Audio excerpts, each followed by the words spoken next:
importantes: shock cardiogénico y endocarditis infecciosa, ¿ya? Vamos a empezar por shock cardiogénico, ya que solo nos queda media hora de la primera parte, ¿ya? ¿Por qué es muy importante que reconozcan ustedes el shock cardiogénico? Porque la gran mayoría de pacientes, cuando tienen el diagnóstico de shock cardiogénico, se van a morir. Del 50 al 60% de pacientes que tienen shock cardiogénico se mueren. La causa principal del shock cardiogénico: infarto agudo del miocardio. Un infarto masivo, y entonces el paciente cursa con shock, ¿no? Entonces, esto es en forma general, simplemente para ver que el shock tenemos shock distributivo, cardiogénico, hipovolémico. No, vamos a... Ya, y entonces vamos a tratar el cardiogénico. Como les mencioné, la gran mayoría es con un infarto agudo de miocardio, ¿no?, masivo, que lleva este shock cardiogénico. Pero también puede ser posterior, un pequeño infarto que posteriormente evoluciona mal, se rompe el tabique intraventricular, hay regurgitación de la válvula mitral, puede ser por arritmias fatales, ¿no?, o miocardiopatías. Entonces, son varias causas que pueden llevar al shock cardiogénico, en el cual el volumen intravascular está bien el volumen, entonces no es problema de volumen, es problema de bomba, ¿ya? Entonces, el shock cardiogénico tiene criterios de definición, ¿ya?, cuando se habla de un shock cardiogénico. Entonces, eso lo vamos a ver ahora.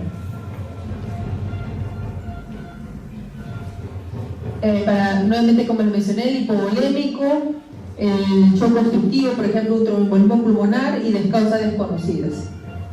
Entonces, el shock cardiogénico, cuando el corazón ya no funciona porque se ha infartado, ¿no?, va a producir, se congestiona el corazón, los pulmones, ¿no? Entonces esto lleva a un edema pulmonar.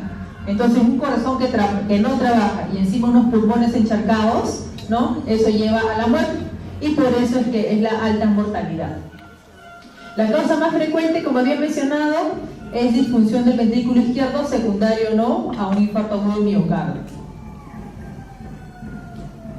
Ay, ¿por qué no funciona?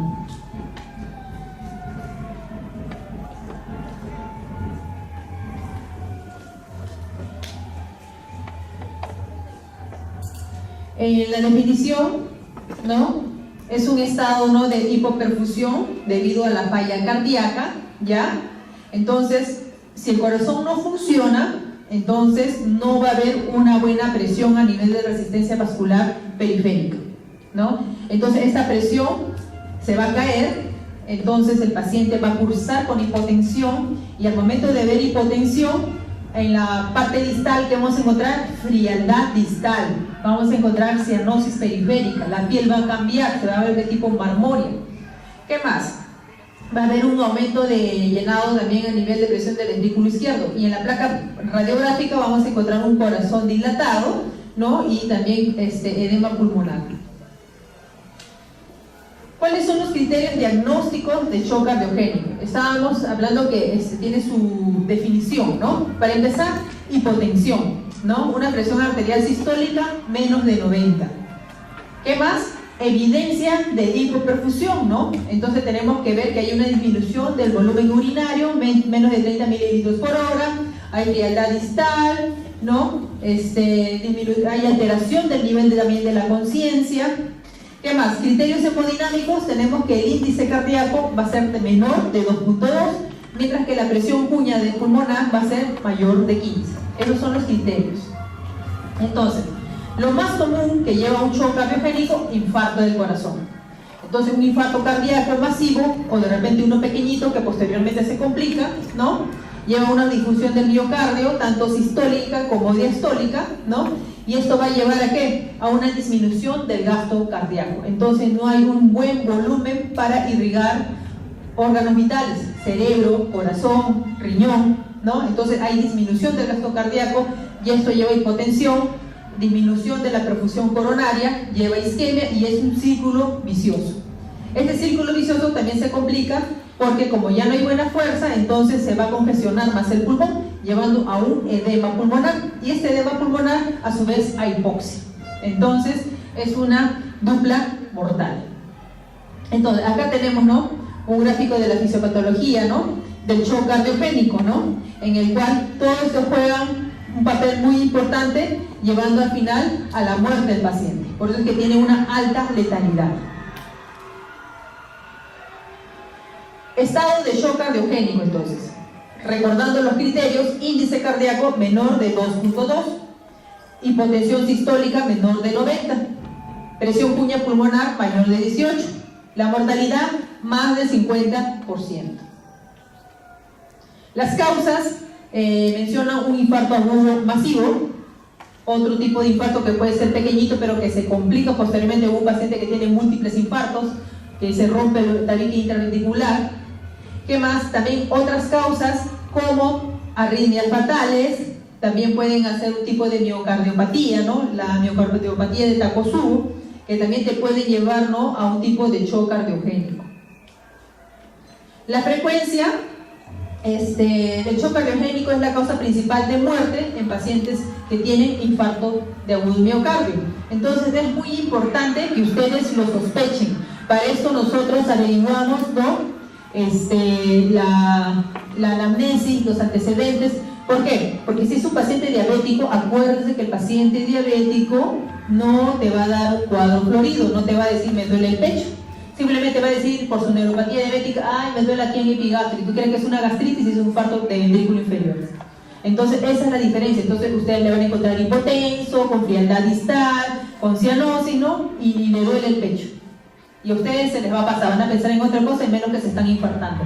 Entonces en ese tipo de pacientes tienen que tener la alta sospecha de que es un paciente con coronariopatía crónica, con alta, ¿cómo se llama?, riesgo de infarto. Y se ha visto, es bastante frecuente, sobre todo los infartos de cara inferior.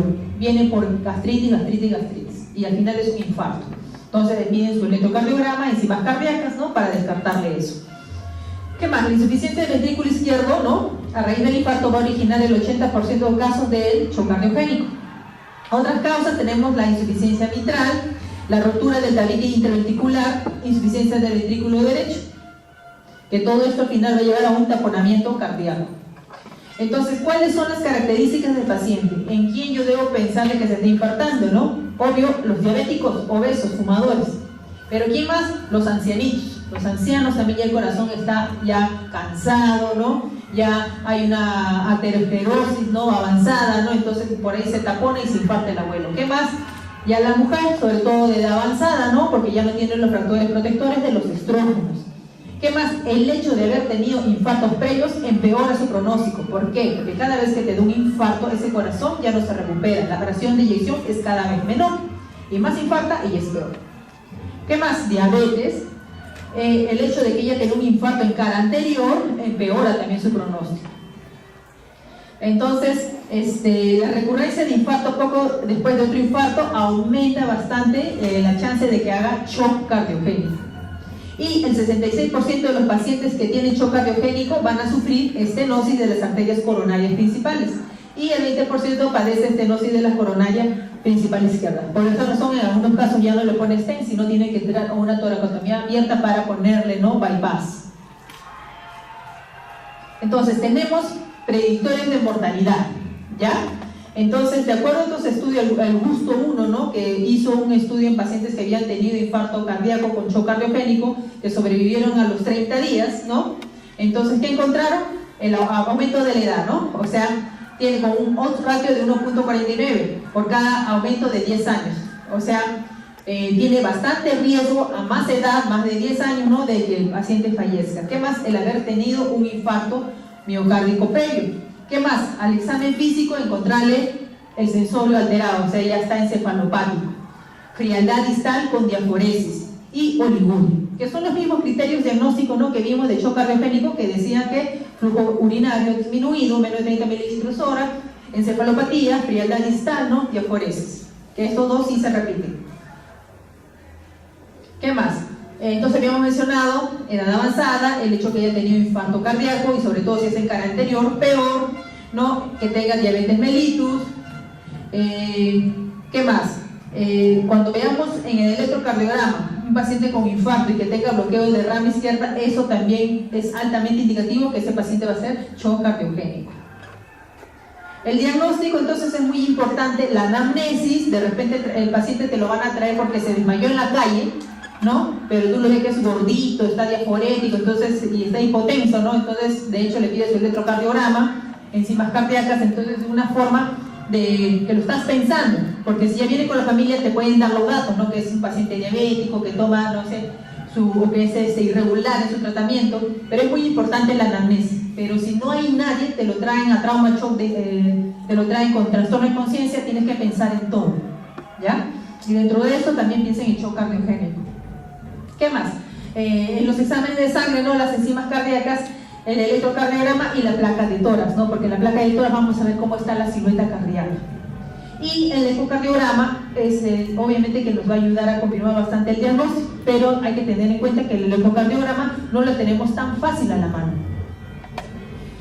Manifestaciones clínicas, ¿no? La clásica es dolor retroesternal, dolor torácico intenso, con sensación de muerte, falta de aire, palidez, cianosis distal, ¿no? Diaforesis, y ya cuando es masivo, ¿no? Alteración del estado mental, que puede empezar primero con una somnolencia, confusión y empezar a agitarse.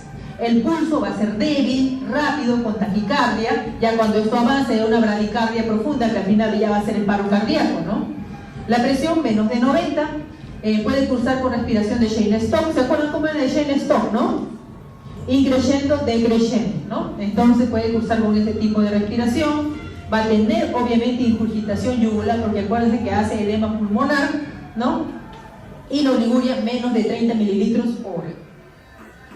En los datos de laboratorio puede cursar, ¿no? Con una leucocitosis reactiva, ¿no? Con desviación a la izquierda, falla renal por hipoperfusión, ¿no? Elevación de transaminasas hepáticas también, ¿no? Por congestión.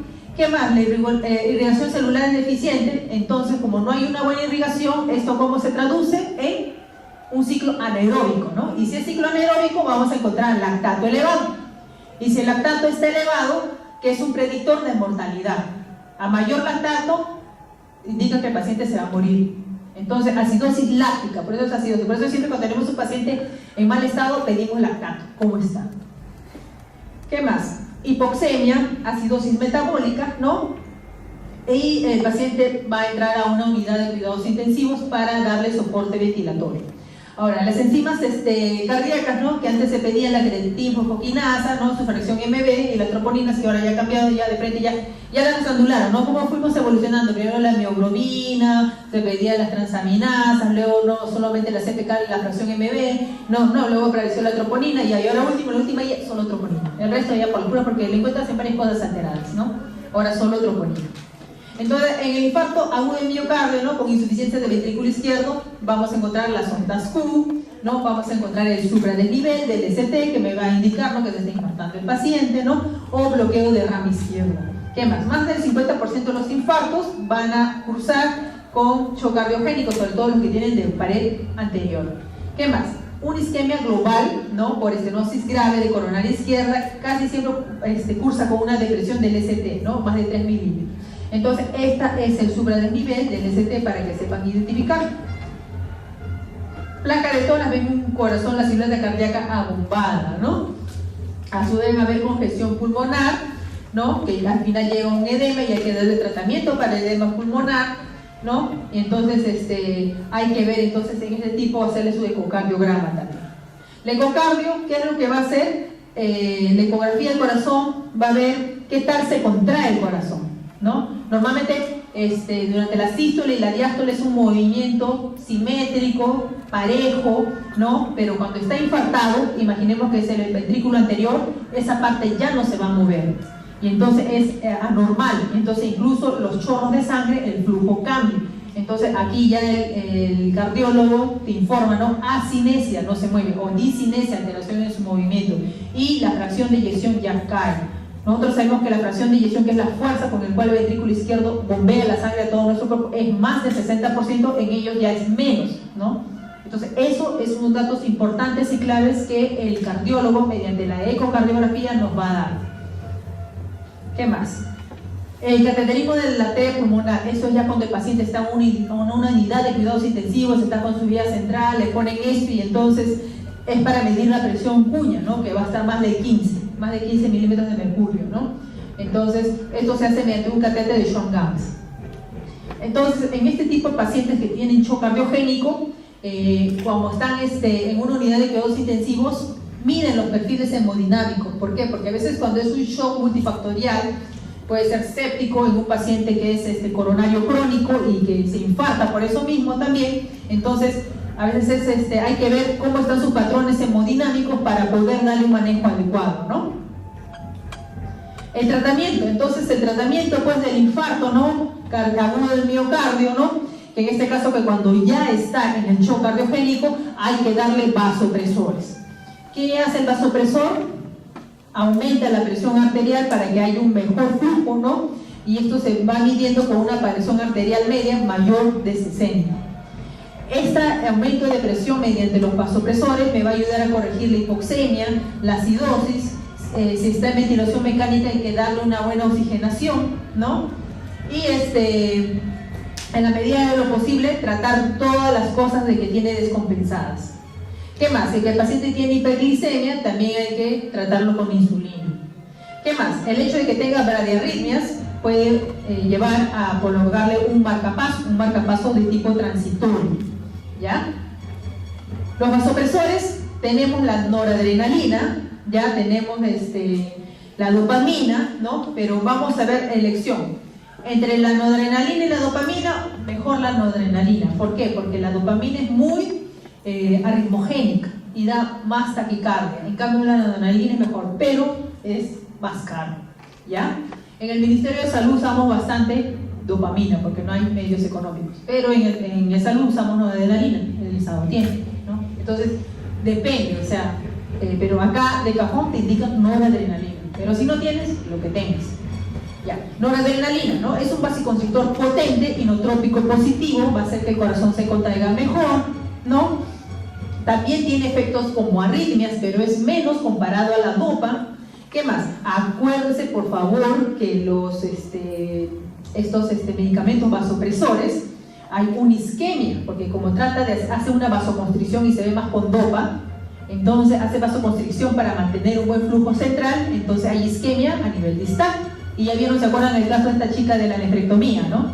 Que cursó con su shock séptico por cálculos polariformes y que se le pusieron vasopresores y hizo la amputación, ¿no? ¿Se acuerdan el caso, no? Ya, entonces, nuevamente tenemos en el hospital otro caso de una paciente igual que hizo un shock séptico por punto de partida pulmonar, le pusieron vasopresores y tiene las piernas amputadas y el dedito necrótico. Entonces, o sea, efectos adversos que se ven por los vasopresores. Entonces, eso se informa también a la familia, ¿ya? ¿Qué más? Entonces, la noradrenalina, su dosis de inicio de 2 a 4 microgramos minuto, ¿no? Cuando es imposible conservar la perfusión, mencionan no más de 90, se aumenta hasta una dosis de 15 microgramos minuto. Si tú llegas a esta dosis, porque empiezas con 2 a 4 y vas aumentando, no sube la presión, aumentas, vas paulatinamente, es un manejo dinámico, constante, pegado al pie del paciente, por eso que está en la UCI, ¿no? Ya cuando pasas, llegas a 15, ya por más que llegues a 15 por las puras, ¿no? Ya pasó su tope, ya tienes que agregar otro vasopresor más, ¿no? Lo que empeora más el pronóstico, ¿no? ¿Qué más? La dopamina, les había mencionado, ¿no? La dopamina, ¿no? Menos de 2 microgramos minuto, sirve como diurético, tiene función de diuresis, dilata el lecho vascular, entonces el paciente va a tener una mejor diuresis. Pero si le das entre 2 a 10 microgramos, cambia su efecto.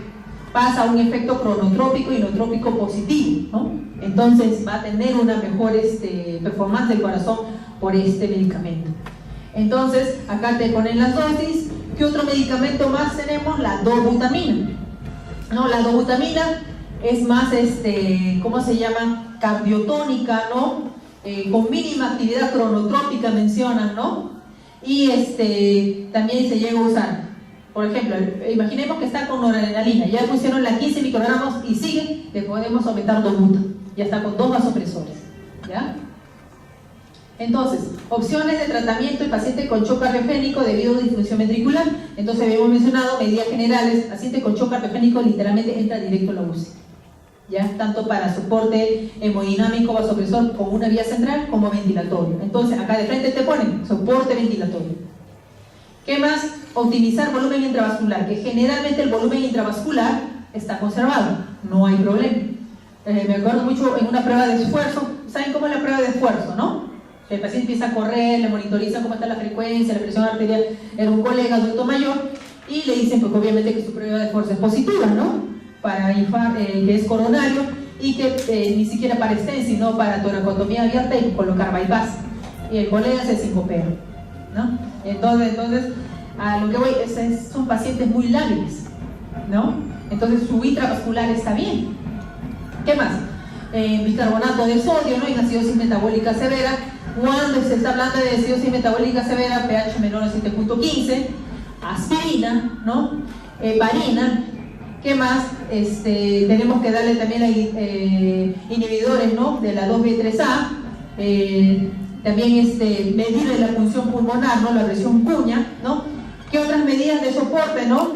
Ya estábamos mencionando acá la dopamina, la norepinefrina, que es noradrenalina, ¿no? Soportes mecánicos, ¿no? Aparte de eso, inhibidor de bomba de protones, porque como es un paciente que está sometido al estrés, va a ser hemorragia digestiva, va a estar intubado, no le van a dar de comer a menos de las primeras 24 horas, entonces hay que darle un protector gástrico, ¿no? ¿Qué más? También hay que hacerle su cateterismo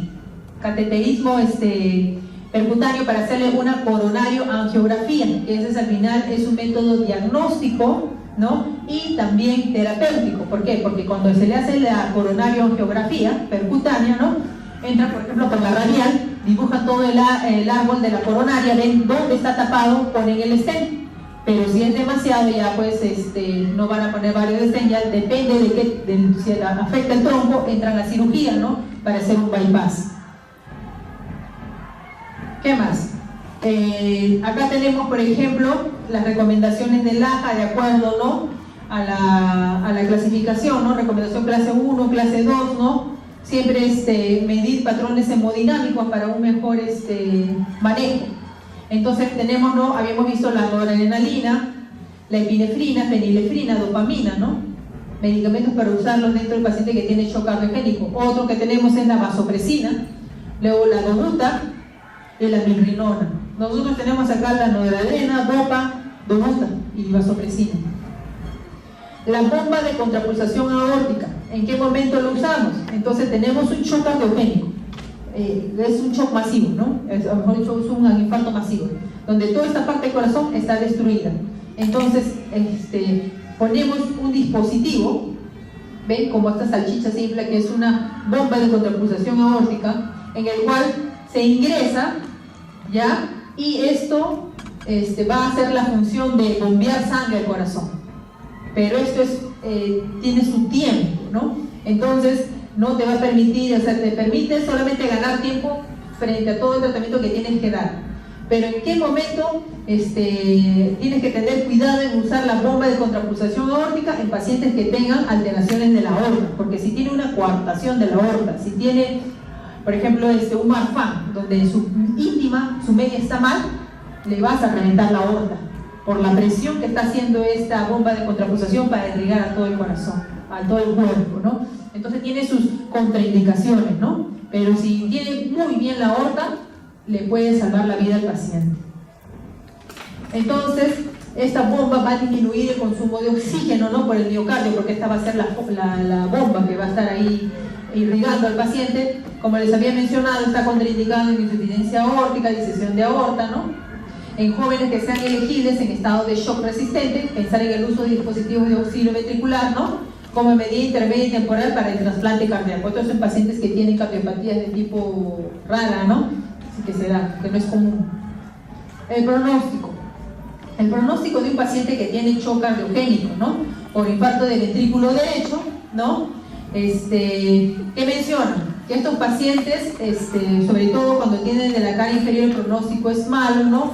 El shock cardiogénico persistente, ¿no? En sí, aunque se recupere, lo deja con secuela, ¿no? Les va a dejar con una fracción de eyección disminuida que ya le va a limitar la vida, así que por ahora sale de esto. ¿Qué más? Si es que hay signos, ¿no? Si no hay ausencia, o mejor dicho, si no hay congestión pulmonar, ese es un mejor pronóstico, ¿no? porque no, es indicativo de que también el paciente no va a entrar a ventilación mecánica. ¿Qué más?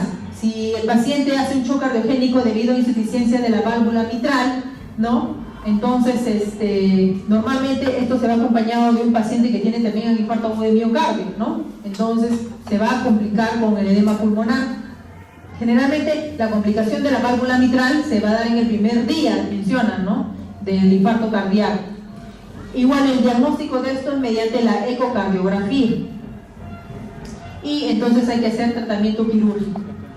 Cuando se rompe el tabique intraventricular, este de acá, por ejemplo, es un infarto masivo, ¿no? Entonces todo esto se muere y ustedes saben que el corazón es una bomba fuerte, ¿no? Entonces la misma presión con que llega la sangre y se contrae, revienta el tabique. Entonces aquí el pronóstico es malo y el paciente tiene que entrar a sala de operaciones. Rotura de pared libre, o sea, de este pedazo de acá, ¿no? En este caso el paciente ya cursa con un derrame pericárdico, ¿no? Por la rotura del pared libre. Y esto se da como una complicación de un infarto miocardio que se da durante la primera semana, ¿no? En este caso ya hay desaparición del pulso, ¿no? El electrocardiograma puede cursar con ritmo sinusal, pero va a ser los signos de un taponamiento cardíaco. Entonces va a ser, ¿cómo se llama? El pulso paradojal. Miocarditis fulminante aguda. ¿En qué casos, no? La miocarditis fulminante aguda menciona también que puede cursar clínicamente como un infarto de miocardio. O sea, tú crees que es un infarto, pero no es un infarto, es una miocarditis, que puede ser, ¿no?, de origen viral incluso. Entonces, esta miocarditis fulminante aguda puede causar un shock cardiogénico, ¿no? Es poco frecuente, pero también se da. Pero la diferencia es que no tiene tanto dolor precordial, ¿ya? Similar al que se da en un shock cardiogénico por infarto. En la ecocardiografía vamos a ver disfunción, ¿no?, de todo el ventrículo izquierdo, ¿no? Y ¿cómo se llama? Hay que darle también manejo a la base, a la causa que le está determinando esta miocarditis. Entonces, ese es un cuadrito, un algoritmo, ¿no? En un paciente que tiene shock cardiogénico, que cursa con edema pulmonar. Entonces hay que ver los signos clínicos, ¿no?, de shock. Estamos hablando presión arterial sistólica menos de 90, diuresis menor de 30 mililitros por hora, índice cardíaco menor de 2.2, presión cuña mayor de 15, ¿no? Pero para ustedes clínicamente, ¿qué es? Diuresis, alteración del estado del sensorio, frialdad distal, diaforesis, ¿no? Y ¿qué más? El electrocardiograma pueden tener, ¿no? Eso es lo que van a tener ustedes. Va a cursar obviamente con insuficiencia cardíaca, edema pulmonar, van a escuchar estertores bilaterales, ¿no? Entonces hay que ver cuál es la anomalía de fondo más probable. Si está cursando con un edema pulmonar agudo, si es que hay hipovolemia, si es que es un estado de shock cardiogénico de gasto bajo, o si que está cursando con una arritmia maligna. Si es un edema pulmonar agudo, entonces hay que darle, ¿cómo se llama?, diuréticos, hay que darle también morfina, oxigenoterapia, nitroglicerina, que son vasodilatadores, ¿ya? La noradrenalina y la dobutamina. Si es por hipovolemia, ¿no?, en este caso hay que darle líquido, sangre, lo que necesite. Si es por un estado de shock cardiogénico de gasto bajo, hay que verificar la presión arterial. Si es una arritmia cardíaca, hay que tratar la arritmia cardíaca, ¿no? Si es una taquiarritmia o una bradiarritmia.